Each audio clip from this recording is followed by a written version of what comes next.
Hola a todos, bienvenidos a Filosofía Clase B. Yo soy Oscar, disfrutando de la primavera en Buenos Aires. Cualquiera que me venga a hablar del cambio climático y que nos vamos a morir todos cocinados porque lo dice Greta Thunberg, ¿por qué no se va un poquito al carajo? Comenté en el video anterior que cuando me pusiera a filmar alguna cosa más elaborada que el videoblogging que he estado haciendo desde que existen estos canales, vamos a decirlo bien, iba a necesitar colaboraciones de todo tipo y me ofrecieron de todo.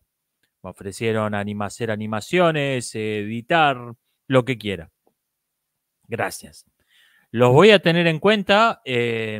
Para este año seguramente ya no. Incluso bien avanzado el año que viene. Probablemente mitad del 2024 me ponga a trabajar en serio. Ya en algo más que escribir guiones y cosas previas. Gracias, los voy a tener en cuenta, muy amables. Me dicen, Marvel muestra gatitos porque saben que mostrar a las protagonistas les echa al público, ¿sí? Pregunta interesante sería, ¿y por qué entonces esa mina están protagonizando una película? Esa sería la pregunta del millón. Por cierto, qué cosa increíblemente cutre que es ese afiche de los gatitos de Marvel. Es algo hecho con estable difusión, pero además es lo que llaman una imagen de primera generación. Le dieron clic, gatitos, clic, y no la trabajaron ni un poquito. Hay un gato que tiene la cola más grande que la cabeza, hay una cola que aparece ahí en el medio que no pertenece a ningún gato. O sea, son los errores típicos de las imágenes generadas por inteligencia artificial, pero no la trabajaron ni media hora. Eso te muestra ese afiche te muestra lo que es debe ser la película. Me dicen, comenté que abandoné un cuento porque me pareció insoportable, sí.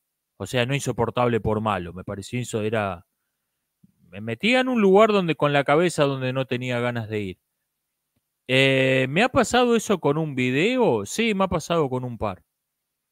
Uno que me viene a la mente es uno que iba a ser un video divertido de diciembre, mes relajado. Las películas que más odio. Iba a ser, bueno, vamos a reírnos hablando de películas que odio. ¿Qué pasa? Que cuando empezaba a hacer la lista, estaba hablando de películas que odio, como odio la pizza con ananá.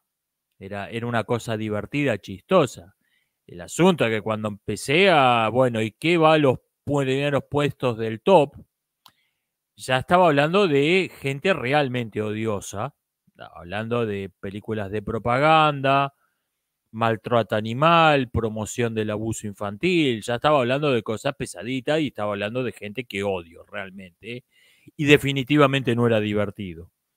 Así que ese proyecto de video lo abandoné porque la idea era hacer un video divertido de diciembre y ciertamente si hay algo que no era divertido.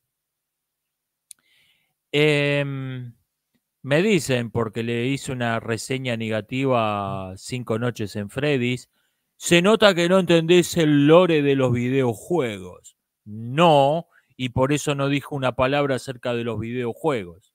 Bien, dije que expliqué la premisa del juego y dije que debía ser una especie de Pac-Man pero en versión hardcore. Es lo único que dije del juego, que puedo decir si no lo jugué nunca. Qué curioso esta idea de no, que en el libro, que en el videojuego, y a mí qué me importa. En la película, yo reseñé la película como lo que es una película y me pareció muy mala. Punto. Imaginen que alguien filma un cortometraje llamado El Príncipe de Dinamarca, que está basado en la obra de teatro Hamlet, y presenta, ¿qué tal? ¿Cómo les va? Yo soy William Shakespeare. No, vos no sos William Shakespeare, vos sos el boludo que firmó este cortometraje que no le gustó a nadie, que es una porquería. Pero en la obra de teatro eso está explicado. Sí, por eso es un clásico que se sigue editando después de 4 siglos y tu película es una mierda. La gente que ve películas basadas en videojuegos parece no entender esto. Parece tener serios problemas para entender esto, que una película es una película. O basada en libros que no son Hamlet, basada en distopías adolescentes. No, que eso en el libro está explicado. ¿Y a mí qué me importa? En la película no está. O está mal. Eh, Cinco noches en Freddy me pareció una película muy mala. ¿Qué quieren que les diga? Me dicen, hablando de temas más importantes, sobre Hobbes. em, Hobbes era ius positivista. Sí, yo no dije que esté de acuerdo con todo. Digo que Hobbes es la piedra fundamental del pensamiento de la derecha, del mismo modo que, que Rousseau es la piedra fundamental del pensamiento de izquierda. Por eso todo intelectual de derecha tiene que basarse en alguna medida en Hobbes. No quiere decir que Hobbes sea la Biblia, que no pueda contradecirlo en nada. Por ejemplo, el use positivismo hoy en día está, pero virtualmente unánime, de modo virtualmente unánime rechazado. Me preguntan qué tomé yo de Hobbes. Dos conceptos seguros. El concepto del Estado como un hecho contra la naturaleza, el, el Estado como el Estado como prevención, como fortaleza que nos defiende del estado de naturaleza, eso sin duda lo tomé de Hobbes, que es probablemente la mayor diferencia entre el pensamiento de derecha y el pensamiento de izquierda. Y el concepto de la guerra que he usado en ensayos como algunas reflexiones sobre la guerra y sus notas a pie de página, eh, las armas que nos dieron los dioses y otros artículos. Eh, el concepto de guerra que tomé ahí, aunque no está explícito en Hobbes, viene de Hobbes. La idea de que el estado de guerra es la ausencia de una ley en común. Eso no está explícitamente en Hobbes, pero, pero viene de Hobbes. Eso. Eh, Me dicen que Hobbes rechazaba la legitimidad del tiranicidio y me preguntan qué opino del tema, qué opino de la legitimidad del tiranicidio. Yo creo que el tiranicidio es legítimo, lo que no creo es que sea útil, porque desde el punto de vista moral, yo creo que el tiranicidio es, desde el punto de vista moral y legal, yo creo que el tiranicidio es legítima defensa a gran escala, es legítima defensa al por mayor. La legítima defensa tiene, en la mayor parte de las legislaciones, tiene dos formas. La legítima defensa de uno mismo y la legítima defensa privilegiada de terceros. O sea, cuando uno tiene que elegir entre hacerle daño a una persona que está violando la ley o dejar que el comportamiento ilegal de esa persona provoque un daño en un tercero. Entonces ahí tiene el legítimo derecho el legítimo derecho a usar la fuerza para detener a esa persona de modo violento. Esta es la legítima defensa privilegiada de terceros. Esta es la figura legal en Argentina, me imagino que debe tener sus matices, sus distintas terminologías, debe ser complicado el asunto. Estoy diciendo el marco legal en Argentina. La figura legal en Argentina es esa. Bueno, yo creo que si llevamos esa idea un paso más, hay una tercera forma de legítima defensa, que es cuando el Estado está dejando de cumplir el rol de defensor del territorio, de defensor de la población, se está comportando de modo criminal en contra de la población. Yo creo que ahí, no legalmente, obviamente, ojo, en Estados Unidos sí, pero es un caso raro. En Estados Unidos esto lo prevé la Constitución. y en todo caso, en cualquier parte, moralmente, es legítimo usar la violencia para detener a ese Estado que se ha vuelto criminal. Esto lo dice explícitamente la segunda enmienda de la Constitución de Estados Unidos, pero esto es una rara avis legal, no, lo común es que no lo diga en una ley. Pero no legalmente, yo creo que moralmente, aunque técnicamente el tiranicida sea un criminal, moralmente lo que está haciendo es simplemente llevando la legítima defensa un paso más lejos. Está obrando en defensa de sus conciudadanos, está ejerciendo una violencia legítima contra alguien que estaba violando la ley. Que ese alguien que estaba violando la ley era, curiosamente, el Estado que debía enforzar esa ley. Por eso creo que el tiranicidio es moralmente lícito. Lo que no creo es que sirva para un carajo. Porque si vemos la historia, lo que han hecho los tiranicidios es que el tirano muerto es reemplazado a la muerte del tirano, no viene la apertura de la democracia y todos fueron felices siempre con las películas de Hollywood. Viene otro tirano que es tan hijo de puta como el tirano anterior, pero además está paranoico porque piensa que en cualquier momento lo van a matar. Entonces empieza a cortar cabezas a mansalva. Eso es lo que ha pasado en la realidad. O sea, el tiranicidio lo creo legítimo. No creo que sirva para un carajo. Me dicen que alguien vio en Halloween a una niña disfrazada como un personaje de una película porno. ¿Sí? Y añado yo, probablemente la madre que la acompañaba estuviera disfrazada de princesa de Disney. O sea, los niños son tratados como adultos pervertidos, no como, ni siquiera como adultos normales, y los adultos son tratados como niños, ¿no? Y no tiene el menor sentido. El código... Se suele hablar de estos temas en sentido de códigos legales o morales más restrictivos o más liberales. Más, en el caso del sexo, más mojigatos o más pervertidos, o más permisivos. Vamos a usar un eufemismo más amable. Pero lo que no se tiene en cuenta es que existe otra posibilidad, y es que el código no tenga ningún sentido. Que sea permisivo donde tendría que ser represivo, donde tendría que, no, acá con los chicos no jodan, y a la vez es,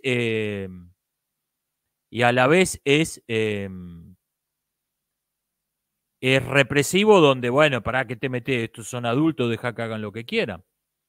Llevado un paso más lejos, si la mentalidad que anda dando vueltas hoy en día se convirtiera en ley, sería ilegal tener sexo con una persona mayor de 18 años. O sea, es el mundo puesto de cabeza. Esto tiene un nombre en ciencias sociales, se llama anomia. No es lo mismo que la anarquía. La anarquía es la situación donde el Estado no puede enforzar las leyes. La anomia es donde existe un Estado o algo que ocupa el rol del Estado, donde hay leyes, pero las leyes no tienen el menor sentido. Son mutuamente contradictorias, no siguen ningún plan en común. Nosotros estamos viviendo en el mundo de hoy, por lo menos en esta parte del mundo, estamos viviendo una clara situación de anomia. Las normas no tienen el menor sentido. Son extraordinariamente represivas y autoritarias, pero no tienen el menor sentido. No es que hay una ausencia del Estado, una ausencia de normas. Hay un amontonamiento de normas que no siguen ningún propósito, ningún plan común, que no se basan en ninguna norma ética, simplemente existen. Por ejemplo, pongo un ejemplo concreto del absurdo del delirio en el que estamos viviendo. Si yo ahora tomara el prospecto de un medicamento y lo leyera en este video de YouTube, me tumbaré en el video por dar información médica incorrecta. Porque las mismas instituciones, digamos la Organización Mundial de la Salud, que obliga a la compañía farmacéutica a poner ese prospecto en la misma caja que el medicamento, si yo leo ese prospecto que esa organización le obligó al fabricante a poner en la caja del medicamento, por los acuerdos comerciales que tienen con empresas como Google y YouTube, lo tienen que tumbar porque son es desinformación e información médica incorrecta. ¿Tiene algún sentido o no? No, no tiene el menor sentido. Esa situación se llama anomia. Hay leyes, pero las leyes no tienen ningún sentido. Son mutuamente contradictorias, no tienen un plan, no tienen una base moral, no tienen el más puto sentido. Me cuentan, hablando de Halloween, que en Perú a unos indios le preguntaron si querían celebrar el Día de la Canción Criolla, que es una fiesta de Perú, o el Halloween, y eligieron el Halloween y los progres estaban indignados, y me comentan, de dos fiestas que sentían como ajenas, eligieron la más divertida. Es una buena descripción de la situación. Esto es algo que se suele ignorar. El aborigenismo es 100% un producto europeo. El aborigenismo es un fenómeno cultural totalmente europeo y anglosajón. Es algo totalmente extraño a cualquier cultura aborigen, valga la paradoja. Me dicen que en México el Día de Muertos tomó muchos elementos del Halloween, lo cual en sí tiene sentido, a la larga son dos variantes de la misma fiesta. Y que le han inventado toda una interpretación que el Día de Muertos es para burlarse de la muerte, cuando me dicen que ese jamás fue la intención, era simplemente una fiesta de celebrar a los antepasados y celebrar la tradición. Suena esto suena literalmente distópico, parece salido de Brave New World, donde llevaban a los chicos de picnic al hospital de moribundos. ¡Qué divertido la muerte! Suena literalmente distópico esto. Me dicen sobre Manuel Belgrano, el general de la independencia argentina, dijo que Argentina, de lo que llamamos Argentina hoy, desde luego, me citan una frase que dijo, no hay que exportar cueros e importar zapatos, hay que hacer los zapatos acá. Y que alguien vinculó esto a la teoría del valor trabajo marxista.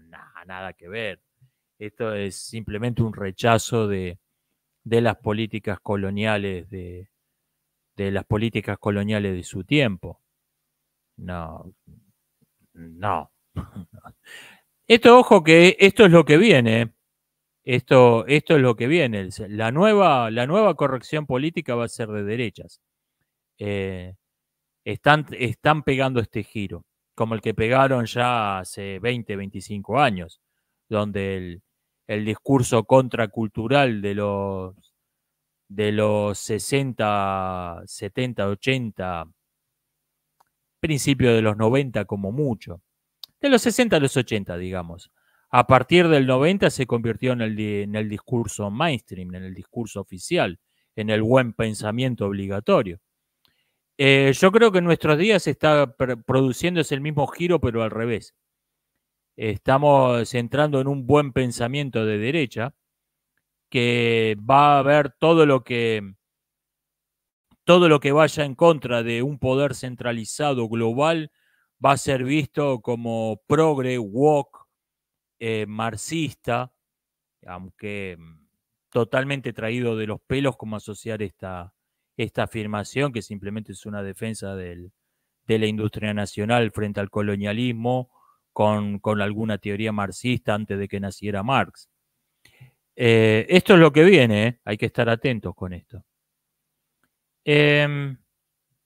Alguien me comenta que leyó La gente que vive de noche, bueno, elogios, gracias.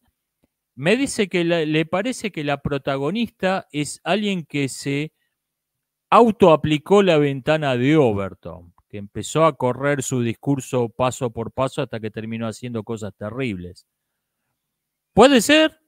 O sea, yo no pensé en esto, pero como decía, Borges solía decir cuando le preguntaban qué opinaba de una interpretación de un cuento suyo en la que no había pensado, no lo sé, yo solamente soy el autor. No estoy diciendo que no sea legítima esta interpretación. Lo que yo sí pensé es que esa chica es una persona que no tiene ningún concepto firme del bien y del mal.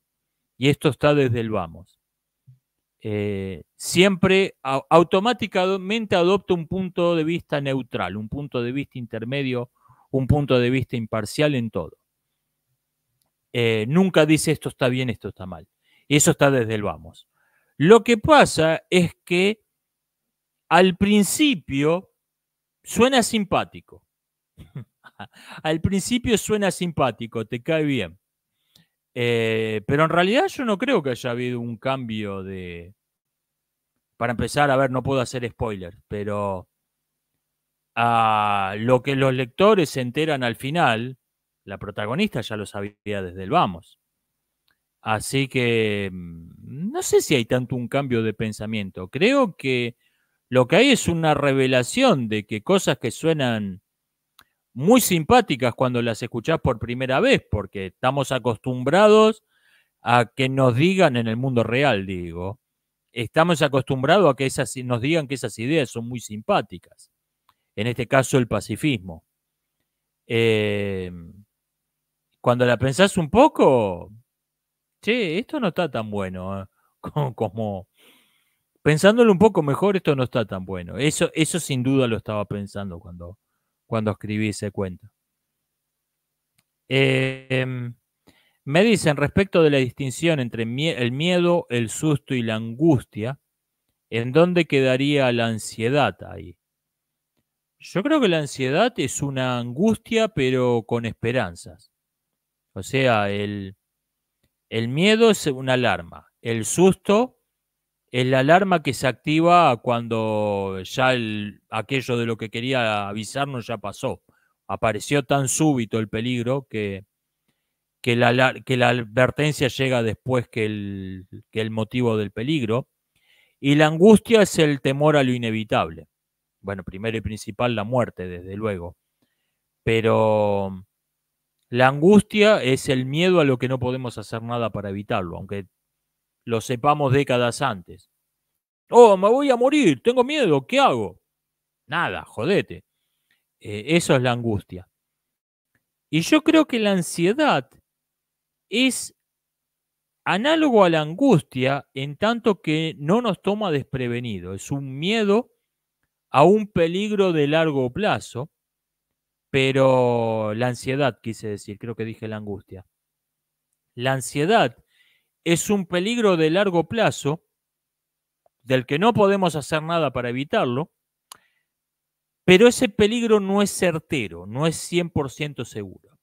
Por ejemplo, una persona la van a operar dentro de 3 meses y tiene un 75% de probabilidad de sobrevivir. Bueno, esa persona va a estar ansiosa. O sea, está angustiada porque se enfrenta a un peligro que es inevitable, pero esa angustia tiene una esperanza. Tiene una esperanza, no es desesperada. Se colgó la imagen, creo. Ahí volví.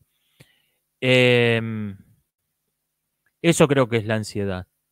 Por cierto, últimamente se está tratando a la ansiedad como si fuera una enfermedad, como si la persona que está ansiosa sufriera alguna clase de patología. Y a ver, yo no digo que no pueda existir una ansiedad patológica, pero eso no quiere decir que la ansiedad en sí misma sea una patología. Una persona que le dicen este fin de mes va a haber despido, van a despedir al 10% del personal al azar. Y está pensando, oh, por ahí me quedo sin trabajo y a mi edad, ¿cómo voy a conseguir otro trabajo? ¿Y cómo voy a mantener a mi familia? Y el psicólogo le dice, usted está sufriendo un trastorno de ansiedad. No, esa persona está ansiosa, con muy buenas razones. No está sufriendo ningún trastorno. está ansiosa por un motivo razonable. Repito, esto no quiere decir, no estoy afirmando que no pueda existir una ansiedad patológica, lo que no se corresponda con la realidad objetiva. Pero estar ansioso por una situación que es razonable, que provoca ansiedad, no es sufrir ninguna clase de trastorno. Es lo normal. Me piden algún comentario sobre la situación en Gaza. Yo creo que esto va muy mal. Este conflicto va a escalar seguramente. Ya es desastroso. En un par de semanas bueno, que la guerra técnicamente empezó en el 2004, en un par de semanas de guerra de alta intensidad se alcanzó cifra de muertos semejante a la guerra de Ucrania en 2 años. Eso, ¿por qué esta diferencia? Porque la población es un objetivo a atacar en Gaza, en el conflicto israelí-palestino. La población es un objetivo. En la guerra ruso-ucraniana no. Hay gente que pasaba por ahí y se comió un bombazo, pasa, no combatientes digo, pero no es un objetivo la población. Acá la población, matar gente es un objetivo. Por eso muere en una semana la misma cantidad de gente que en otro conflicto, en un conflicto entre gente civilizada en un año. Yo creo que esto todavía no es técnicamente una guerra total por el hecho de que Hamas tiene rehenes todavía, no ejecutó a los rehenes.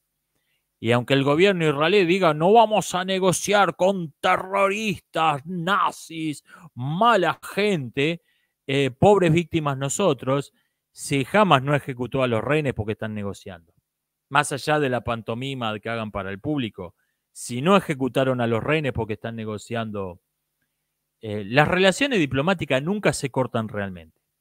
Las relaciones, o sea, un país puede retirar al embajador, puede abandonar todos los contactos diplomáticos oficiales, pero sigue en contacto por vía de agentes secretos.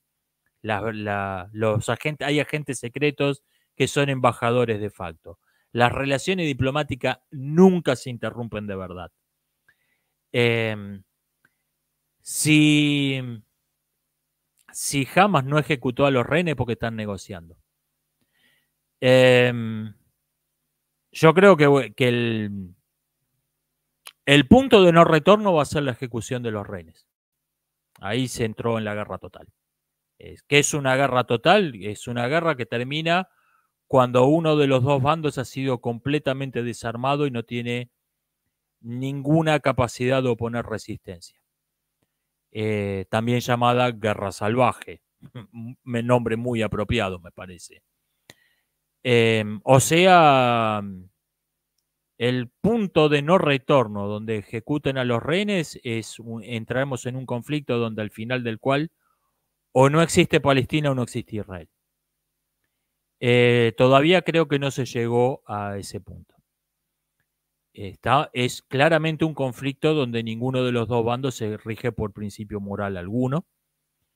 Y es un conflicto que ya va a tener consecuencias de largo plazo muy importantes y nefastas. Los grandes ganadores políticos de esta guerra van a ser los yihadistas.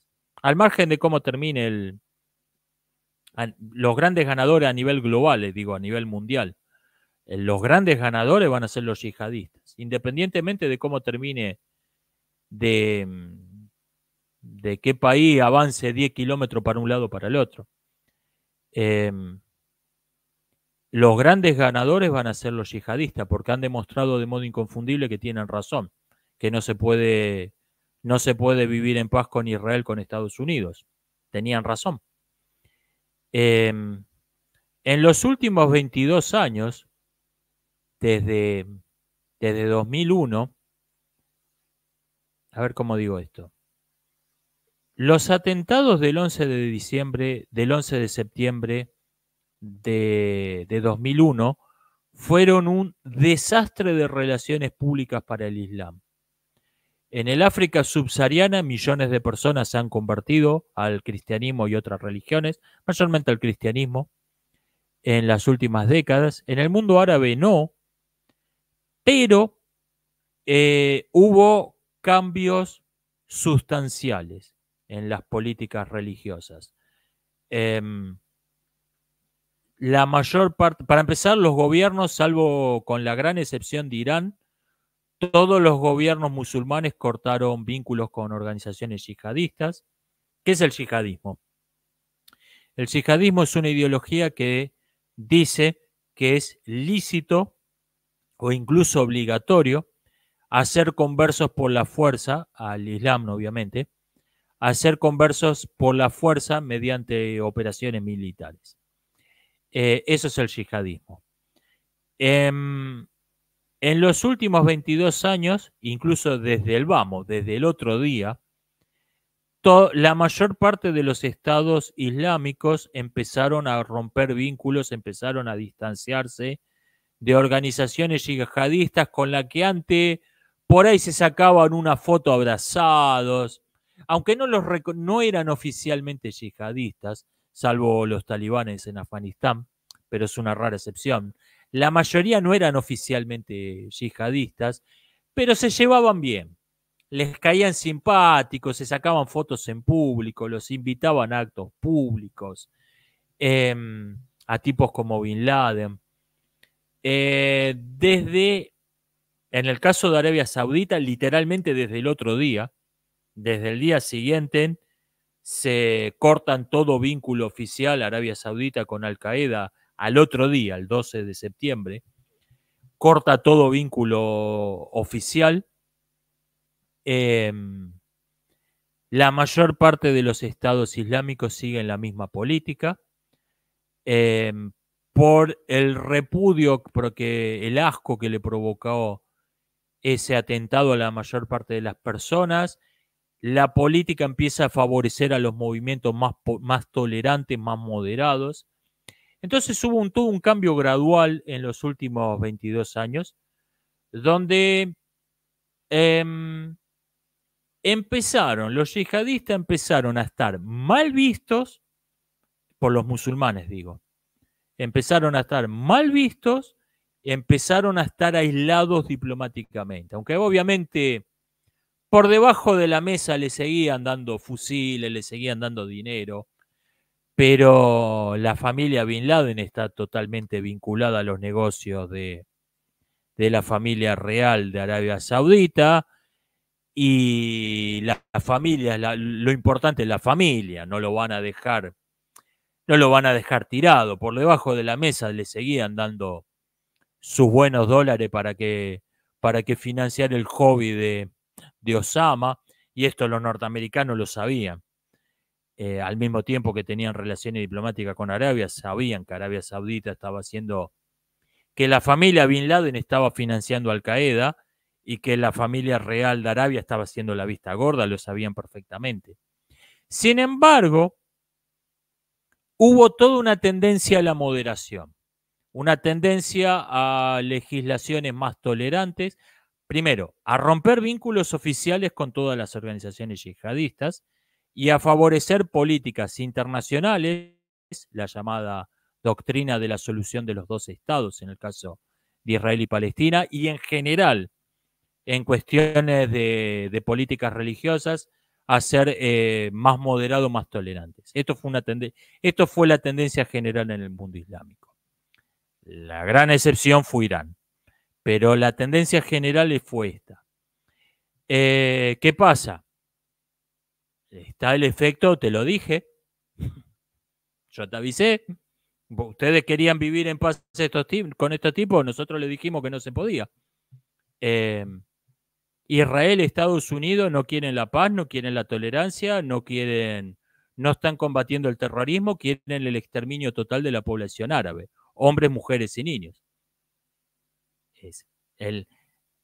Tenés Gaza como muestra. Y el aplauso, no tanto Gaza, el aplauso unánime que recibió del extranjero, de la gente que simpatiza con la gente que está bombardeando Gaza. Ahí aparecen tipos como Hezbollah, te lo dije. Ustedes se creyeron el verso de la paz, de la convivencia, de los dos estados. Nosotros le dijimos que estos tipos simplemente estaban ganando tiempo para exterminar a la población. Tenían razón. Y de esto, hoy en el mundo hay más de 1.000 millones de personas que se están dando cuenta que los yihadistas tenían razón. Y eso, no mañana, no pasado, pero lo van a capitalizar. En 5 años va a volver a ser moneda corriente, que todos los jefes de Estado de los países islámicos están ahí sacándose selfies abrazados arriba de un palco con el líder de una milicia yihadista. Va a volver a ser moneda corriente. Van a ser los grandes ganadores políticos de este conflicto. Y repito, políticos. No sé cómo va a terminar el conflicto en el campo de batalla. En los grandes ganadores políticos, sin duda van a ser los yihadistas. Me dicen, lugares como la Villa 31 en Buenos Aires serían no-go zones. No. En las villas de Argentina, en las favelas de Brasil y algunos lugares parecidos, lo que ocurre es que el Estado que controla nominalmente ese territorio no existe, de hecho, por falta de interés, por falta de incentivos económicos. De hecho, el Estado no existe. Entonces, el rol del Estado lo adoptan la mafia. La mafia ocupa el lugar del Estado. Sin embargo, esta mafia que ocupa el lugar del Estado no tiene una autoridad moral y no pretende legislar. Obtiene el poder de facto, el poder de hecho. Esto es lo distinto de las no-go zones. Las no-go zones de Francia, del Reino Unido, de algunos lugares más, tenés un pedazo de ciudad donde te dicen, acá no permitimos que entre la policía, hay grupos armados que dicen, acá mandamos nosotros y acá la ley la dictamos nosotros, son la autoridad. Eso es la no-go zone. No tenemos nada parecido en Sudamérica. Los cárteles de la droga de México serían, por ahora no tenemos nada parecido. Los grupos terroristas raciales financiados por el Reino Unido en la Patagonia van en esa dirección. Pero decía, por ahora no tenemos nada parecido. Los cárteles de la droga en México son una cosa rara, porque pretenden ser gente admirada, gente admirable, al mismo tiempo que abiertamente se presentan como amorales. O sea, curiosamente, son bandoleros, gente que se presenta abiertamente como inmoral, y sin embargo pretenden ser admirados, pretenden ser admirables. Por cierto, próximo tema del próximo directo, Pons y la norma perversa. Lo voy a sacar de una vez ese video que lo vengo prometiendo hace más de un año. Lo voy a sacar en formato de directo porque si no, no lo hago más. Porque ahí tenemos, en México está la norma perversa. En Francia no hay una norma perversa, simplemente hay un pequeño país extranjero en medio de París. Hay partes de París que no son Francia. O sea, de hecho no son Francia. ¿Qué sería un precedente histórico de esto? Era un mundo completamente distinto, pero yo pondría el precedente de los reinos romanos germánicos en la baja antigüedad. Era una sociedad completamente distinta. Las no-go zone presuponen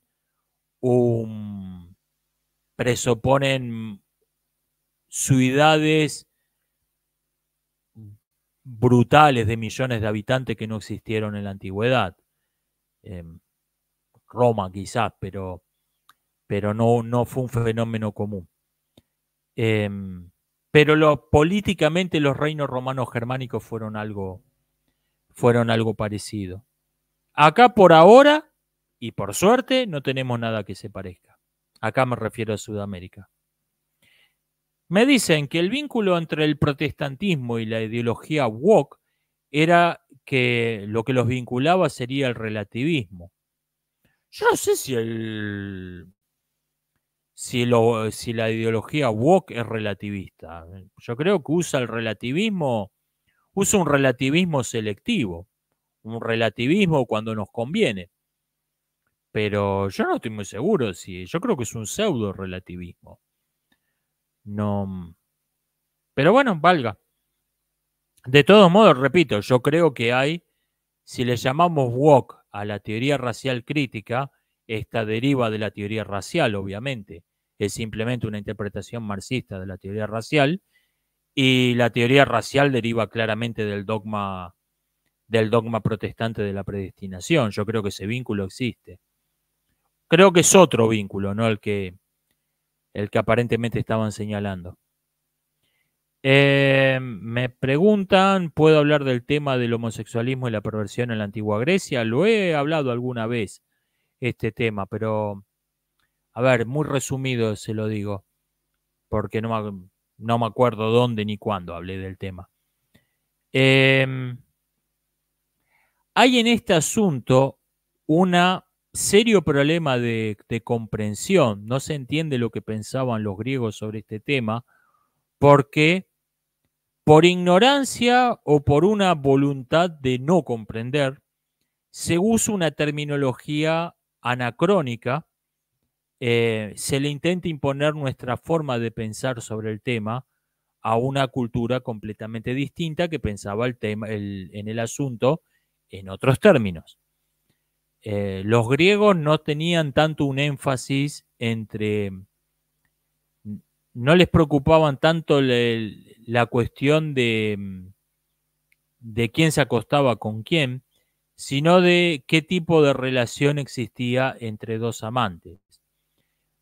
Pensaban que en toda relación erótica había uno que deseaba y uno que era deseado.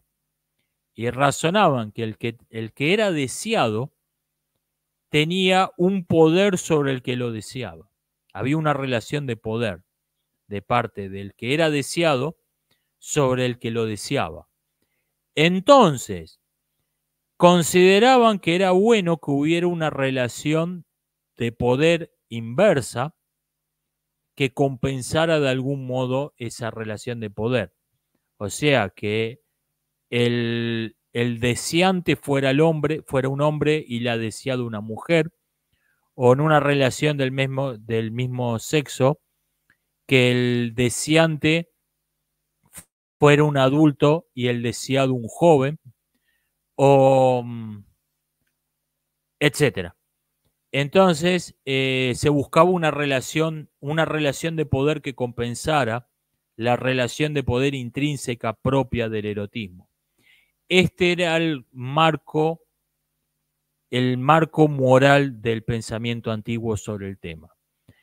Por eso, o sea, no había un juicio ni favorable ni desfavorable en sí a las uniones entre personas del mismo sexo o de distintos sexos, porque no era un asunto central esto, no ocupaba un lugar, por lo menos en lo que a moral se refiere, no había un juicio moral al respecto.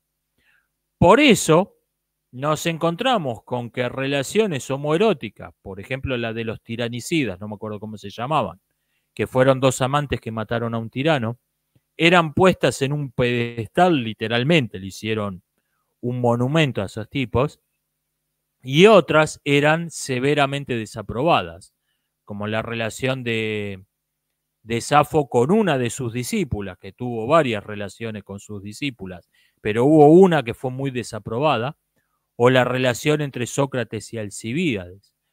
¿Por qué esas relaciones homoeróticas en particular fueron desaprobadas? Porque veían que ahí estaba el mundo dado vuelta, no en el sentido en que lo vemos nosotros. Veían que estaba el mundo dado vuelta porque el joven era el que deseaba y el mayor o la mayor era la deseada, el deseado. O sea, las dos relaciones de poder iban en la misma dirección y esto les parecía abusivo. Este era el marco de pensamiento moral de los antiguos al respecto. Por ejemplo, pero ¿quiere decir esto que las relaciones entre personas del mismo sexo estaban bien vistas? No, no. Lo que no estaban es explícitamente repudiadas por el hecho en sí de ser relaciones entre personas del mismo sexo, explícitamente repudiadas como algo moral. Esto es lo que no existía en la antigua Grecia. Lo que no quiere decir que estuvieran bien vistas. Por ejemplo, el erixímaco platónico, estamos hablando de Platón, no precisamente de alguien que hable mal del homoerotismo. El erixímaco de Platón distingue entre un eros saludable o bello y un eros feo o enfermo.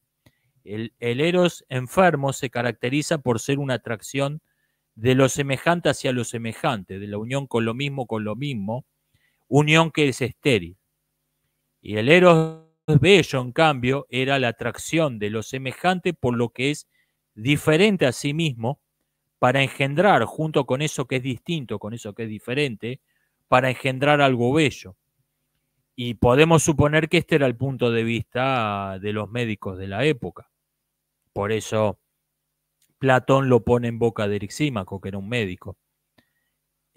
Podemos suponer que este era el punto de vista general de los médicos de la época. Repito, en este asunto no es que esté mal entendido porque por descuido, me parece que hay una voluntad de no entenderlo.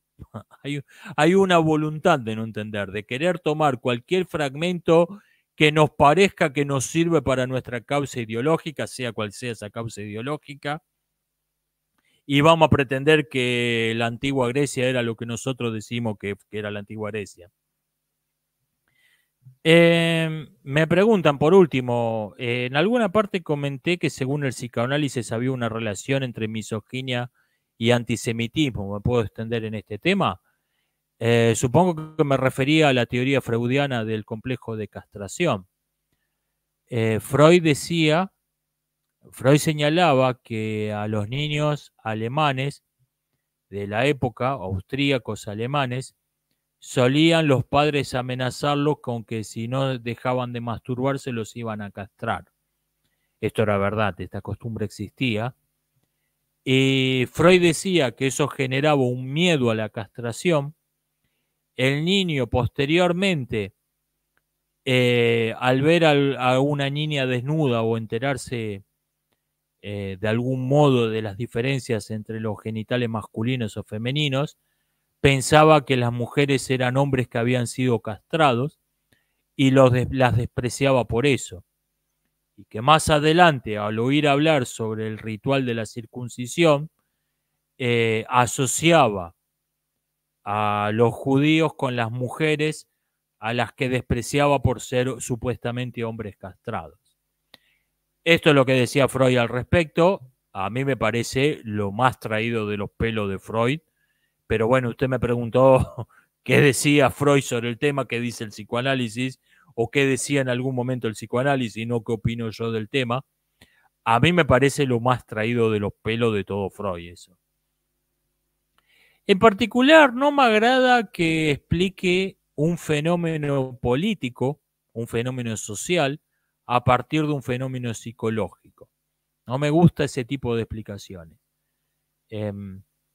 Si alguien me dice que en la Alemania y Austria de los 20, de los 30, surgió un partido político antisemita a causa del Tratado de Versalles, yo no sé si tiene razón o no, pero es el tipo de explicación que suele tener razón. O sea, no estoy diciendo que sea correcta esa explicación, digo que ese tipo de explicaciones, las que explican un fenómeno político por otro fenómeno político, suelen ser el tipo de explicaciones correctas. Las explicaciones que de un fenómeno político por una causa, un fenómeno político como es un partido antisemita, por fenómenos psicológicos, culturales, sociales, biológicos, climáticos, cualquier otra clase de fenómenos que no sea otro fenómeno político, suelen no acertar seguido. Es todo lo que estoy diciendo sobre el tema. Esto ha sido todo por hoy. Nos estamos viendo. Hasta la próxima.